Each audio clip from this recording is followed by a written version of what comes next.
The left rear wheel, wobbly, the tyre already halfway off, and me, I got stuck in immediately by unscrewing the base, which, in hindsight, I didn't even need to do. But hey, we learn.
Underneath, you could see the tiny plastic pegs or posts that hold the wheel and brake assembly in place.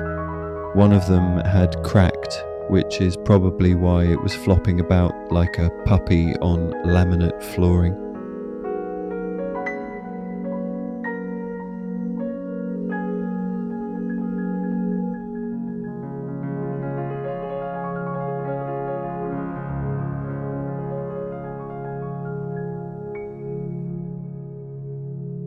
I cleaned up the contact points and used a tiny bit of super glue, not too much, or it'd glue itself to the rest of the car and we'd be stuck forever.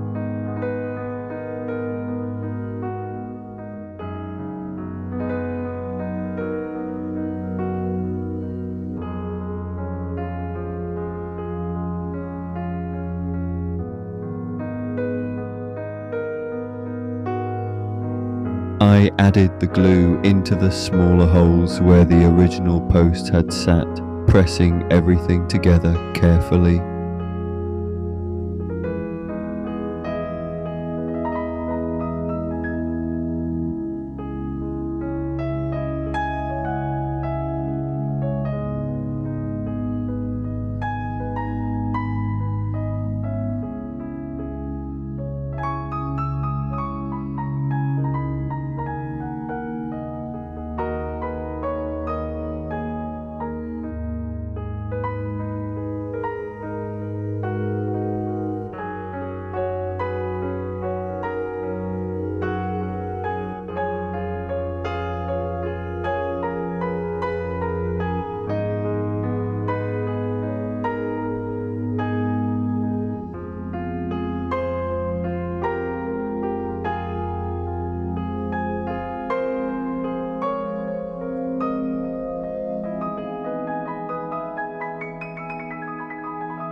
Here it is, one yellow Ford GT with its wheel back on, no longer doing the cha-cha every time you touch it. It might not get great gas mileage, but at least it rolls straight again. Not bad for a £99 bargain, and definitely. If you enjoyed the ride, give it a like And if you want more 1/18 scale fixes, custom builds or questionable decisions with Blue, hit subscribe. Got a model in need of TLC or just an idea for what I should break next? Drop it in the comments. Thanks for watching Neuro-Tuned Garage, where focus meets fuel and sometimes fumes.